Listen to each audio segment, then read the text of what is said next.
Taala yang telah memberikan nikmat umur hingga kita bisa bertemu di ruangan ini. Baik, langsung aja. Untuk pengajian hari ini adalah rangkaian dari pengajian 2 mingguan. Yang lalu adalah temanya zakat untuk mengurangi pajak, ya Pak Ustaz. Ya. Nah, untuk yang sekarang, Bank Syariah. Untuk yang sekarang temanya adalah Bank Syariah. Ini adalah yang ketiga kalinya. Ini adalah yang ketiga kalinya dari kajian yang diberikan oleh Ustaz Ben. Karena waktu sudah sangat terbatas, mungkin langsung aja untuk Pak Ustaz menyampaikan materinya. Berakhir jam 1:10 Pak ya. Baik. Nanti akan langsung dilanjutkan dengan tanya jawab. Pak, waktu. Terima kasih. Assalamualaikum warahmatullahi wabarakatuh. Alhamdulillah. Alhamdulillahilladzi amarna bislahi ma'isyatina linail sa'adah wa ridha amma ba'd. Faqad qala Allah Ta'ala fi kitabil aziz wa huwa asdaqul qailin wa ahalla Allahu al-bai'a wa harrama ar-riba al-ayah. Wa qala Allah Ta'ala wa daru ma baqiya minar riba. Sadaqallahul azim. Bapak-bapak, saudara-saudara, ikhwan fillah, jamaah salat zuhur yang dimuliakan oleh Allah Subhanahu wa taala, ini kajian kita yang ketiga. Kalau kemarin bicara tentang zakat, mengurangi kena penghasilan atau kena pajak, kalau sekarang kita bahas tentang perbankan syariah. Sebetulnya kalau kita bicara ekonomi Islam kan banyak sekali, ini baru item yang sangat terkecilnya saja, itu Masya Allah. Perbankan syariah, mungkin ada di antara kita pertanyaan, kira-kira sekarang ini kan lagi muncul banyak nih Pak ya, bank-bank syariah di mana-mana bank. Ya. Kalau kita lewat, ini bank A, ini bank B, bank C, bank Budi yang ada juga kan. Yang mungkin ada yang perlu kita ingat, pada masa Rasulullah itu ada atau tidak kira perbankan? Ada yang tahu nggak Pak? Kira ada nggak kira perbankan pada masa Rasulullah? Belum ada, betul Pak. Kok ada perbedaan dalam bank? Jadi zaman Rasulullah memang tidak ada perbankan syariah. Hanya saja fungsi dari perbankan itu pada zaman Rasulullah sudah ada. Contohnya Rasulullah SAW itu menerima titipan. Karena fungsi bank itu kan ada 3 ya Mas. Pertama titipan, kemudian penyaluran, kemudian ada jasa. Nah Rasulullah senantiasa luar biasa mendapatkan titipan dari mana saja. Hartanya, sehingga Rasulullah terkenal dengan Al-Amin. Al-Amin adalah orang yang jujur, sehingga orang dengan senang hati bisa menitipkan barangnya, sehingga aman diambil lagi, seperti itu. Inilah kategori. Makanya ada guyonan juga, kalau dulu Rasulullah Al-Amin terpercaya, sekarang Al-Amin di penjara. Ya Pak ya. Ya, kita tidak bahas itu ya kan. Yang jelas bahwa inilah model. Yang pertama, fungsi dari bank syariah itu adalah penitipan, nyimpan. Nah kemudian bagaimana ada proses adanya pinjaman? Ternyata pernah suatu ketika sahabat Jubair Al-Awwam, dia tidak mau Pak. Ketika ada orang nitipin ke Jubair Al-Awwam juga, dia nggak mau. Dia maunya apa? Dia minjam. Akhirnya kalau kita minjam masih hak dia kan, nanti dia kembalikan. Kalau untung dibagi, kalau enggak, ya tentunya adalah kewajiban untuk kembalikan. Ini yang dikategorikan akhirnya berkembanglah pada masa Rasulullah itu juga adalah model pinjaman. Kemudian bagaimana model transfer, ada jasa. Pada masa Rasulullah juga sama. Ibnu Abbas radhiyallahu an mau mengirimkan duit kepada adiknya, maka dia kirim orang, kemudian ada jasanya kayak gitu. Nah inilah embrio adanya model-model bank syariah. Belum lagi model-model yang bisa kita cermati, akad-akad ya Pak, yang pernah dengar itu tadi yang kita singgung adalah bagi hasil, yang dikenal dengan apa Pak? Mudharabah ya. Ya sebelum kita bahas, pokoknya banyak sekali dengan model-model yang serba-serba Pak ya. Ada mudharabah atau yang orang susah nyebutnya mudah rebah gitu kan. Nah ya, murabahah gitu kan. Nah kalau mudharabah ini modelnya akadnya apa bagi hasil antara Rasulullah dengan Siti Khadijah. Bagaimana itu adalah profit and loss sharing, ketika untung dibagi, rugi dibagi, tetapi Rasulullah tidak pernah rugi. Kemudian Rasulullah ketika dapatkan amanah, kemudian dia membuat transaksi kepada pembeli yang dikenal dengan murabah, menjual dengan versi keuntungan versi siapa? Adalah pembeli. Nah ini, tetapi lagi-lagi ada, kalau sekarang dalam praktek perbankan syariah itu ada juga kategori adalah akad mudharabah dan murabah. Baik, ikhwan wa fillah, kalau kita bicara tentang perbankan syariah, tentunya belum lama ini pada akhir tahun 2008 menuju 2009 itu dunia mengalami krisis, Pak. Amerika bagaimana mengalami krisis yang luar biasa, kapitalis.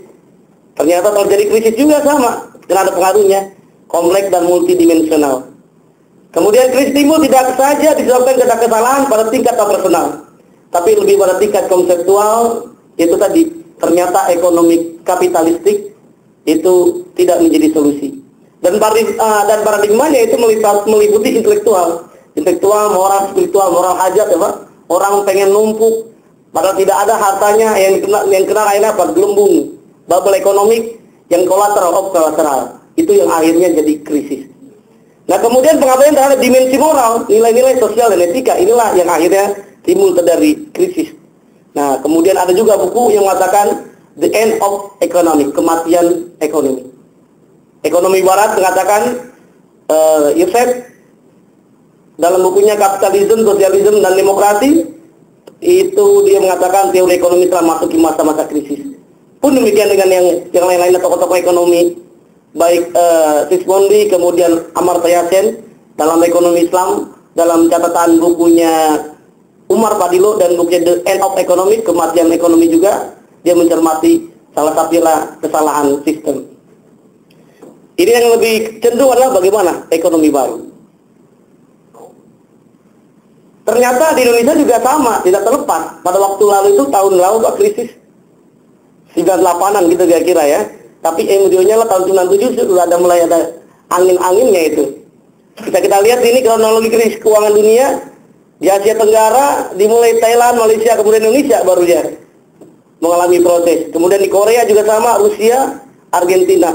Yang belum lama ini yaitu di Amerika Serikat, krisis abad 21, yaitu sekali faktanya yang bisa dicermati adalah karena buruknya sistem, yaitu karena mengancam pusat keuangan dunia, yaitu Amerika. Di antaranya perusahaan terbesar di Amerika, kemudian Lehman Brothers, kemudian ada juga asuransi Amerika di bailout karena lagi-lagi ada sesuatu yang negatif. Sehingga ada pertanyaan, bagaimana solusinya? Bisakah ekonomi Islam menjawab? Nah ternyata luar biasa Pak. Di hampir seluruh 70 negara itu, 75 negara dalam catatan Agustianto, ekonom Muslim di Indonesia, ternyata negara-negara baik Muslim dan Muslim mendirikan bank-bank syariah. Bahkan di Amerika Serikat, mohon maaf ya, Amerika Serikat yang mayoritas dikuasai oleh Yahudi, itu dia menciptakan namanya Dow Jones Index, Islamic Index. Itu luar biasa. Mereka mengatur sistemnya di Cina dan lain sebagainya. Ini bisa kita lihat bagaimana ternyata dengan adanya berbagai macam krisis, kronologi kebangkitan kembali ekonomi Islam bisa kita cermati, yaitu muncul kesadaran baru untuk menerapkan ekonomi Islam, yaitu dengan adanya bank-bank di daerah Timur Tengah, baik di Mesir dan seterusnya. Nah, apalagi sekarang luar biasa, semua serba syariah. Yang bisa kita cermati ini sampai Bank Islam itu merambah lebih dari 75 negara. Ini bisa kita cermati ini dari Denmark sampai Tunisia, kemudian Saudi Arabia, Brunei, dan ini yang secara umumnya sejarah berdirinya. Belum yang kita cermati bagaimana di Amerika Serikat itu Citibank, bank terbesar di Amerika Serikat, bukan unit syariah Pak. Karena kenapa? Itu ada sesuatu yang positif dari bank syariah. Kemudian di Eropa juga sama, buka cabang syariah.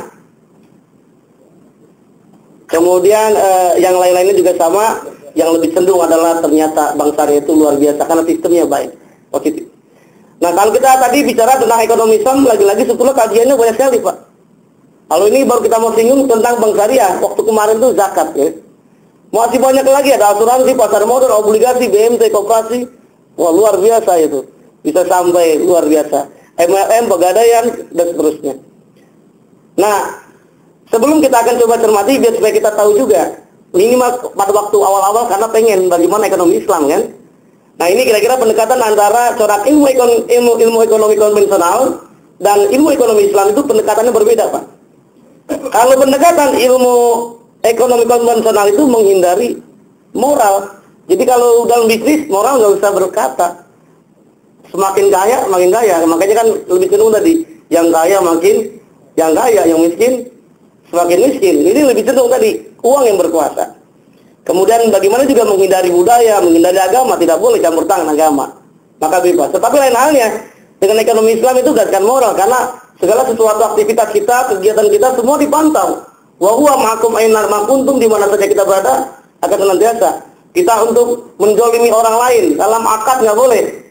Kita beli barang kemudian menjolimi orang lain. La tadlimuna wala tuzlamun, tidak boleh menjolimi. Contohnya dalam timbangan. Atau ada lagi nanti antarodin. Dalam Islam itu kalau dalam bisnis itu kita harus suka sama suka, kalau nggak suka ya sangat sulit sekali. Nah, kemudian moral budaya itu pastilah karena sesuai dengan nur Allah Subhanahu wa taala, sesuai dengan Al-Qur'an dan hadis. Inilah pendekatan dari ekonomi Islam. Kalau corak ilmu ekonominya bagaimana kalau kapitalisme? Lebih cenderung tadi hitungannya materi.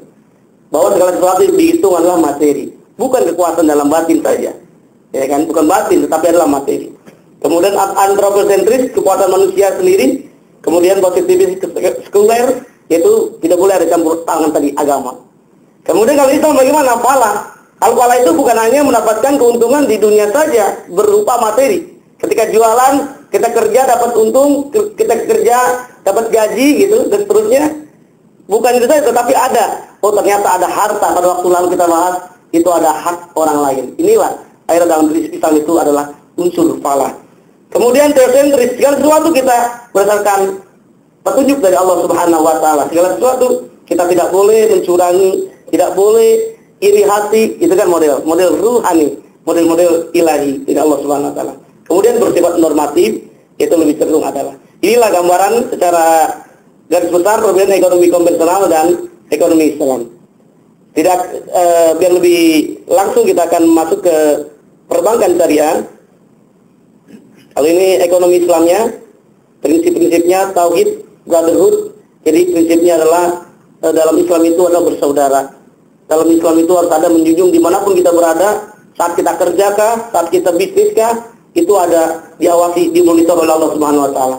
Dalam Islam harus kerja, work and productivity, harus memproduksi. Sehingga ketika kita sudah selesai sholat Jumat, maka dianjurkan kita untuk bekerja. Fa idza qudiyatis shalah fantasiru fil ardh. Itu kan model dalam bisnis. Kemudian al-nasib, segala sesuatu dimiliki, kita boleh miliki, tetapi lagi-lagi semuanya ini adalah milik Allah. Lillahi ma fis samawati wa fil ardh. Ada batasan-batasan. Boleh kita milik, ada hak orang lain. Termasuk juga ketika kita punya harta, oh ternyata ada hak orang lain, kita tunaikan. Wa atu haqqahu yauma hasadi. Ini yang akhirnya distributive equity atau distributive justice, distribusi kekayaan. Kemudian instrumennya bagaimana? Kalau dalam ekonomi Islam, tadi itu bunga, nggak ada bunga istilahnya. Makanya menurut Yusuf Qaradawi, bunga itu adalah haram. Al-fawaid al-bunuk wa huwa ar-riba.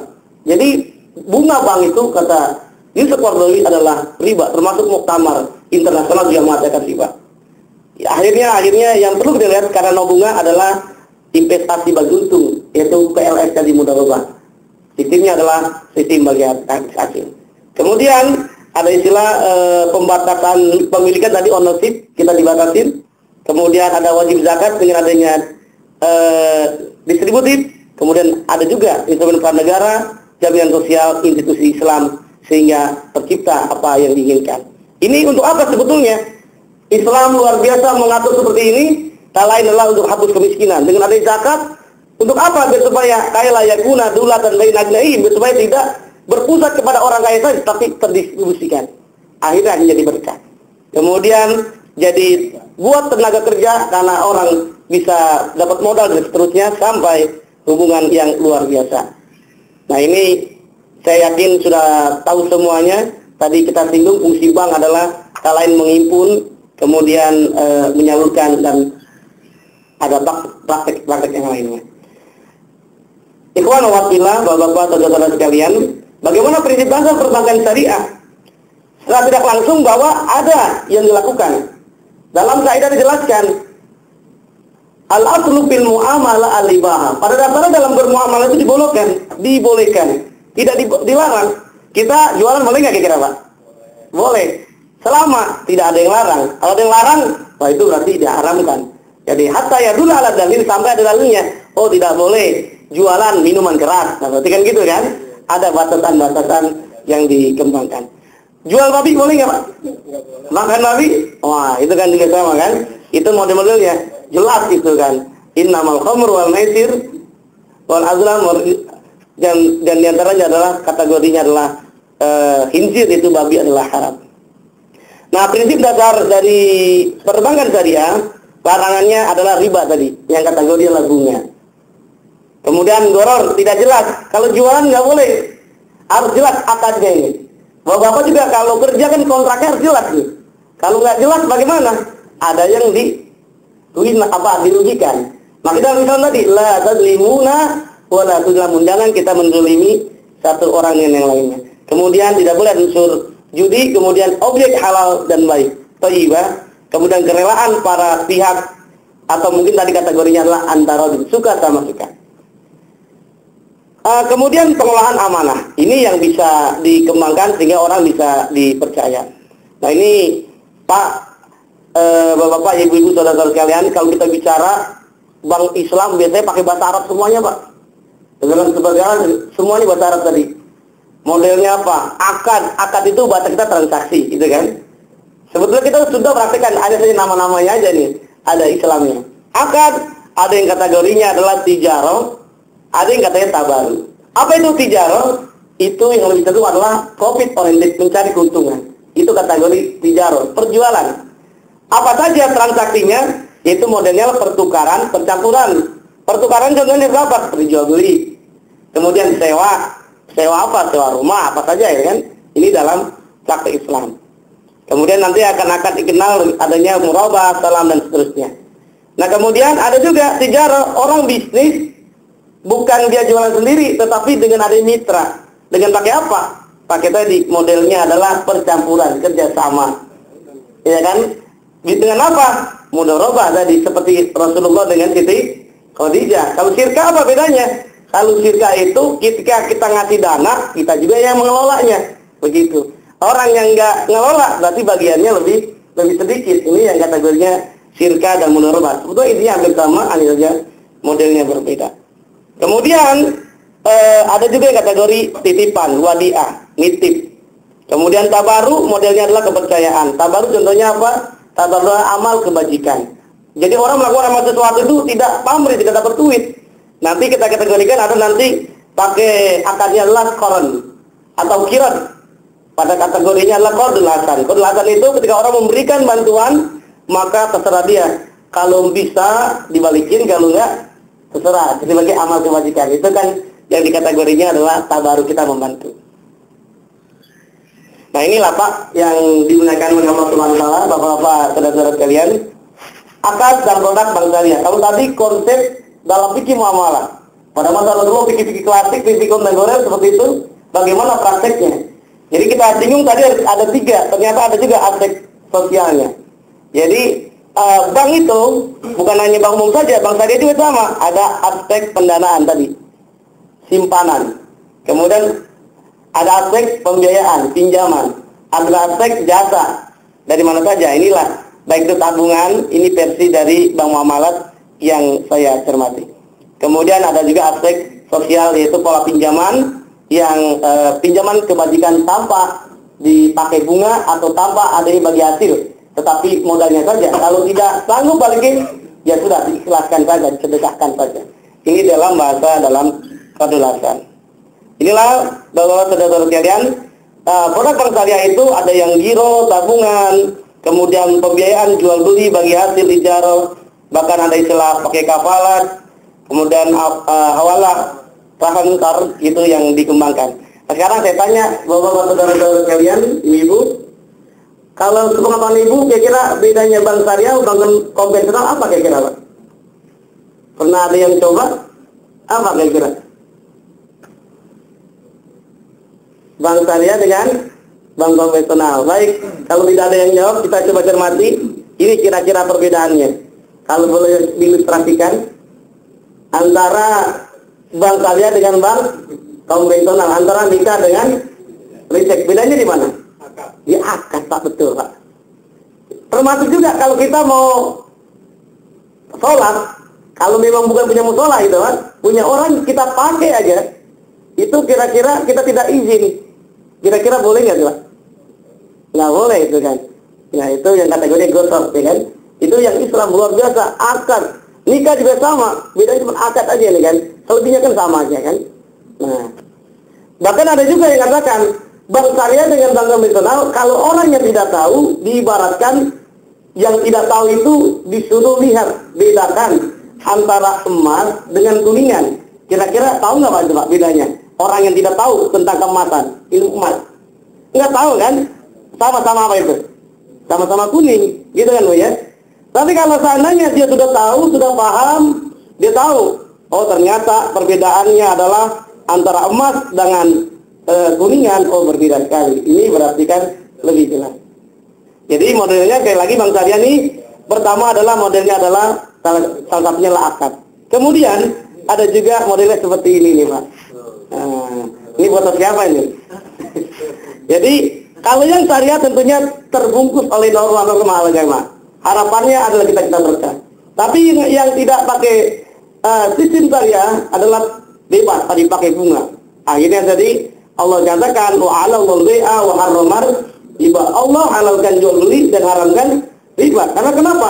Dengan ada riba, ada yang dizalimi, Pak. Orang pinjam 3 juta, akhirnya balikinnya jadi 40 juta. Ada seperti itu. Karena kenapa? Waktu dia jualan, dia sakit, nggak bisa jualan lagi, ya kan, bertahun-tahun. Akhirnya bisa jual rumahnya, Pak. Yang modalnya, harga rumah itu bisa sampai 100 juta. Itu kan bisa dikembangkan. Itu akibat dari adanya riba. Nah ini bank konvensional apa itu?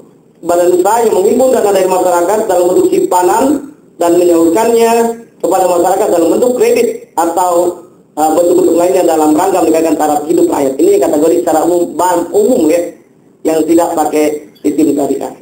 Kalau yang bank syariah bagaimana? Suatu lembaga investasi, penyimpanan, dan sosial yang beroperasi sesuai prinsip syariah. Ya, ini dengan memobilisasi sumber-sumber yang islami dan menggunakannya untuk investasi dengan mengkonsentrasikan pengembangan ekonomi dan sosial dengan menjalankan prinsip-prinsip perbankan yang sesuai dengan syariah Islam. Tidak ada ceritanya perbankan syariah ketika memberikan dana pinjaman untuk bisnis ini Pak, jual rokok Pak. Untuk bisnis apa? Jual babi, jual minuman keras, tidak ada. Yang dijual, yang dilakukan, yang diberikan pinjaman adalah yang investasinya adalah yang halal. Ini yang asal berkah. Nah kemudian inilah perbedaan kalau kita bicara tentang bank syariah dengan bank konvensional. Kalau kita bisa cermati, berinvestasi kalau bank syariah itu pada usaha yang halal, tadi yang telah kita singgung. Dikasih pinjaman kepada orang yang usahanya jelas, halal. Kemudian bank konvensional terserah, mau yang halal, mau yang haram, digado-gado itu ya. Jadi lengkap gitu lah semuanya kan. Nah kemudian kalau atas dasar bagaimana bank syariah itu? Kalau bank konvensional pakai apa Pak? Sistemnya sistem bunga. Kemudian bank syariah kalau bagi hasilnya itu besaran berubah-ubah. Kadang-kadang dapat sedikit, kadang-kadang banyak sesuai dengan pendapatan dari orang yang minjam itu. Dia dapat untung banyak atau tidak. Nah kemudian kalau bank konvensional besarnya tetap fix dia. Bapak misalnya punya duit, investasikan 100 juta, udah jelas kan berapa persen. Nah itu udah fix. Apakah yang minjem duit itu bangkrut atau terserah kan gitu kan. Akhirnya nanti pada waktu tahun 98 itu banyak bank yang mengalami gulung tikar karena bingung membayarkan bunganya itu kan. Pertama membayarkan bunganya, kemudian juga banyak yang macet, akhirnya pada gulung tikar. Lain halnya dengan bank syariah pada waktu itu. Tahun 92 justru tanpa ada bantuan dari pemerintah, bukan bank pemerintah tetapi tetap eksis yang dikenal dengan bank muamalah. Nah kemudian tadi telah kita singgung pala oriented. Jadi dengan kita menggunakan bank syariah, insya Allah berkah, Pak. Karena harapannya lah kita berinvestasinya tuh bukan untuk dunia saja, tapi untuk di akhirat. Tapi kalau bank konvensional cuma dapat duit saya saja.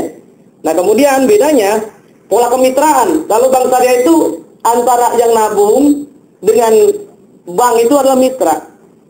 Tapi kalau bank konvensional debitur dan kreditur. Yang bahasanya lah mitra itu sahibul mal, ada yang mudharib. Apa itu sahibul mal? Orang yang memiliki harta, kita nabung gitu ya. Kita punya duit. Jadi nanti ada modelnya. Prakteknya kita yang punya duit, nanti bank yang mengelola. Nanti ketika bank misalkan ngasih pinjaman kepada orang yang butuhkan, pada orang yang minjam, maka prakteknya lain lagi. Bank itu yang memiliki yang kategori sahibul mal, kemudian mudharibnya adalah orang yang minjam itu. Itulah modelnya dalam bank syariah. Kemudian ada juga dewan pengawas syariah agar nanti bank syariah itu sesuai yang diharapkan. Kemudian bank konvensional tidak ada lembaga sejenis. Jadi ini saja, nanti kita akan lanjutkan kepada diskusi saja, Pak ya, biar supaya lebih interaktif. Silakan.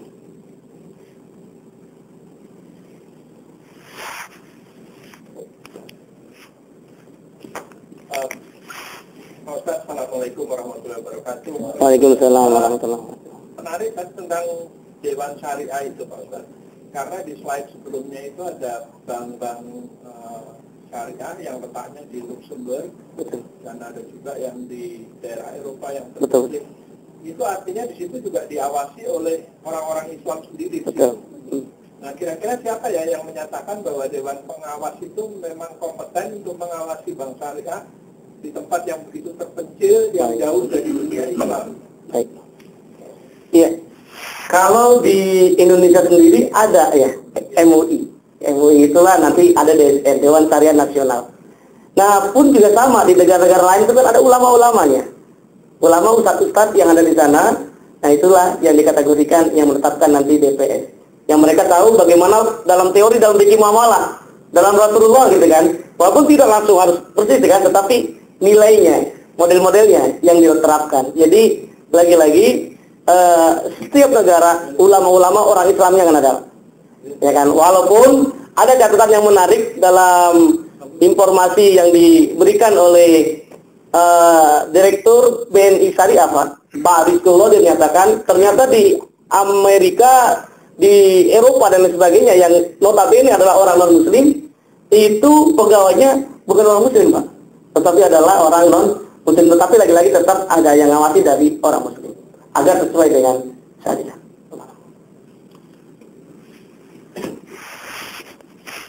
Pak, langsung menjawab itu. Baik. Untuk bapak-bapak yang dulu lain, kalau ada pertanyaan langsung aja karena waktu sudah sangat terbatas. Pak Ustaz, Baik. sistem bank syariah ini kan hampir semua bank Indonesia ini sekarang sudah syariah di mana-mana. Nah, artinya apakah sistem mereka apakah sama semua atau memang ada perbedaan? Baik. Ya, baik Pak ya. Jadi secara sederhana ini biar supaya lebih jelasnya lagi.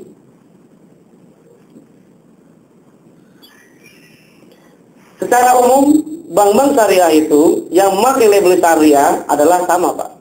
Seperti halnya seperti kamu ini, mekanisme dan sistem operasi bank Islam atau di kategori di Indonesia tentang bank syariah. Nah, contohnya ini yang dikembangkan tadi, nasabah. Artinya kita ya yang punya duit gitu, Pak. Deposan, kemudian naruh di bank muamalat atau di bank mana saja kira-kira, di bank syariah. Kemudian bank syariah yang mengelola, kemudian dikembangkan kepada proyek usaha, bisnis sektoril, jasa dan lain sebagainya. Kemudian bagaimana? Kalau dapat keuntungan, yaitu dibagi. Bagi hasil lari ke bank, kemudian bank juga nggak lupa lagi bagi kepada nasabah. Ini model yang sangat sederhana. Ini juga yang tadi kita singgung, bagaimana Siti Khadijah dengan Nabi Muhammad. Inilah prakteknya tadi. Skema mudharabah Nabi Muhammad dengan Siti Khadijah. Siti Khadijah memberikan modal untuk jualan kepada Nabi Muhammad. Kemudian Nabi Muhammad maunya ke mana, Pak? Ke pasar buat dijual. Kemudian bagaimana? Setelah di pasar Nabi Muhammad dapat keuntungan. Ketika dapat keuntungan, Nabi Muhammad bagi nggak kira-kira ke Siti Khadijah? Dibagi, termasuk juga modalnya juga kan, karena modalnya punya Siti Khadijah. Inilah yang dikembangkan juga dalam bank-bank syariah. Ini kalau model-model perhitungan. Saya akan informasikan ke Bapak bagaimana model perhitungan dalam bank syariah, bahwa ternyata kenapa orang non-muslim itu lebih tertarik mereka investasi nabung di bank syariah dibanding di bank konvensional, karena sistem bagi hasilnya lebih luar biasa, lebih banyak. Ini bisa kita coba cek bagaimana model perhitungan bagi hasil. Kalau yang di sebelah kiri adalah sistem syariah, yang di sebelah kanannya sistem konvensional atau bank umum. Contohnya saja, kalau Bapak itu memiliki Bapak B siapa sebut ini? Bapak Budi, ada Pak Budi ini. Pak Muhammad, ya, ganti Pak Muhammad gitu kan. Pak Muhammad memiliki deposito minimal 10 juta dalam jangka waktu 1 bulan. Ya ini mungkin anggaplah 2008 pada waktu 2 tahun yang lalu gitu kan. Nah bunga anggaplah maksimal 2%, jadi kita 1% lah ya. Anggaplah 2% dia dapat bunganya. Nah bagaimana? Pertanyaannya berapa keuntungan yang diperoleh oleh Bapak Muhammad tadi? Ya kan? Ternyata tinggal dibagi lah kira-kira. Hasilnya 10 juta dikali 31 hari karena harinya kan. Januari itu 31 hari. Kemudian dibagi 365 hari. Kemudian dikali 2%. Maka hasilnya cuma dapat berapa? 8.000 rupiah. Ini kalau pakai sistem konvensional. Kalau pakai sistem syariah bagaimana? Sama juga. Pak Muhammad misalkan punya deposito 10 juta dalam jangka waktu 1 bulan. Nah dengan nisbah kira-kira bagi hasilnya itu berapa persen? Untuk deposan 57%, untuk bank 43%, karena dia yang mengelola misalnya. Diasumsikan jika keuntungan yang diperoleh untuk deposito dalam 1 tahun sebesar 30 juta dan rata-rata saldo deposito dalam jangka waktu 1 bulan adalah 950 juta. Pertanyaannya, berapa keuntungan yang diperoleh Bapak Muhammad tadi? Ternyata jawabannya 10 juta dibagi 950 juta. Dari mana nih Pak? 950 juta dari mana nih? Dari mana kira-kira? Ini jumlah rata-rata saldo, ya kan? Yang nabung berapa semuanya gitu kan? Nah, tabungan Bapak 10 juta dibagi 950 juta dikali untungnya 30 juta. Kemudian dikali 57%. Ini kan depositnya 57%. Maka hasilnya coba dihitung kembali, kira-kira 180.000 rupiah. Udah untung besar, kemudian berkah di dunia dan di akhirat. Tadi karena ada unsurnya adalah tidak menzalimi. Kira-kira seperti itu. Ada lagi pertanyaan Pak? Kira-kira insya Allah modelnya adalah sama. Paling pun lagi-lagi kadang ada juga bank-bank syariah berbaju syariah kadang dia mungkin sering curang gitu kan, Allah alam gitu kan. Tetapi lagi-lagi itu ada BPS yang menjadi screeningnya. Waalaikumsalam warahmatullahi wabarakatuh. Saya pernah tahu ya ada salah satu investasi syariah yang suku retail udara itu Pak. Saya mau nanya itu kok dia kan sistemnya dalam 3 tahun kita mendapatkan bagi hasil, tapi dengan nilai yang tetap kalau nggak salah tahun ini kita 7,9% selama 3 tahun. Itu gimana ya Pak hukumnya? Karena kan kalau saya kalau dalam konten syariah harusnya bagi hasil itu tetap berubah. Tapi di situ kok bisa tetap jadi 3 tahun. Baik. Ya. Yang dipraktikkan memang dalam konsep yang idealnya adalah profit and loss sharing. Kalau untung dibagi, kalau rugi juga kita harus menanggung Pak. Semestinya gitu kan. Tapi lagi-lagi kadang-kadang kita sendiri kan kalau mau nabung, sekarang saya tanya ke bapak ibu-ibu nih. Kalau kita mau nabung, mau untung atau mau merugi Bu? Mau untung kan? Tapi kalau bang rugi, kira-kira ibu-ibu mau nggak dipotong duitnya? Lah nggak mau, itu secara naluri. Tapi memang idealnya kalau memang model-model yang pengen terapkan itu profit and loss sharing, bagi untung, bagi rugi. Kadang-kadang itu supaya menarik. Tetapi harapannya sebetulnya adalah tadi pakai model dalam kaidah adalah al-aslu fil muamalah ribaha. Jadi yang lebih baik adalah tadi modelnya sesuai dengan pendapatan real ya, bukan model yang flat. Kalau flat tadi akan terjadi krisis. Akan terjadi apa? Orang tidak percaya, ambil tarik, kira-kira ada nggak duitnya, Pak? Kan jadi nggak ada itu. Itu akhirnya bank jadi bangkrut seperti itu karena dia harus tetap memberikan modal. Ini jelas menyalahkan dari kaidah syariah Allah.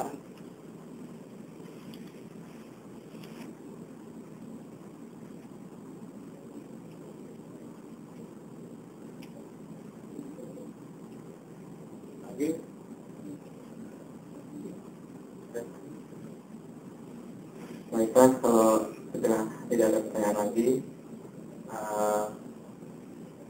kita tutup dengan bacaan hamdalah dan meneruskan dengan doa dari Pak Ustaz.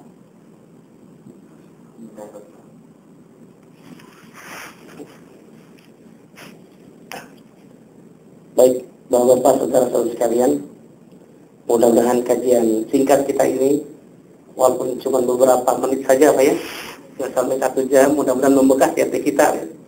Rasulullah menjelaskan orang yang memakan riba maka akan dimasukkan ke dalam neraka. Allah jelaskan wa zaru ma baqiya min riba. Tinggalkanlah dari praktek riba. Jadi mudah-mudahan bagi ibu-ibu yang masih ada di bank konvensional ya bukalah di rekening syariah. Mudah-mudahan berkah gitu kira-kira. Insyaallah, karena Allah jelaskan wa halallahu bai'a wa harrama riba. Bagaimana kalau seandainya di bank syariah masih susah, sekarang udah gampang, Pak. Ya sila juga sama. Karena inilah yang kita inginkan, mendapatkan kebahagiaan di dunia dan di akhirat. Akhir kata, mudah-mudahan ada manfaatnya bagi kita semua. Mari kita tutup dengan doa. Bismillahirrahmanirrahim. Alhamdulillahirabbil alamin. Hamdan syakirin, hamdan yu'ti ni'amahu wa yukafi mazidah. Ya Rabbana lakal hamdu kama yanbaghi li jalali wajhikal karim wa li'azimi sultanik. Allahumma shalli ala sayyidina Muhammad wa ala ali sayyidina Muhammad. Allahumma faqihna fid-din wa 'allimna ta'wil.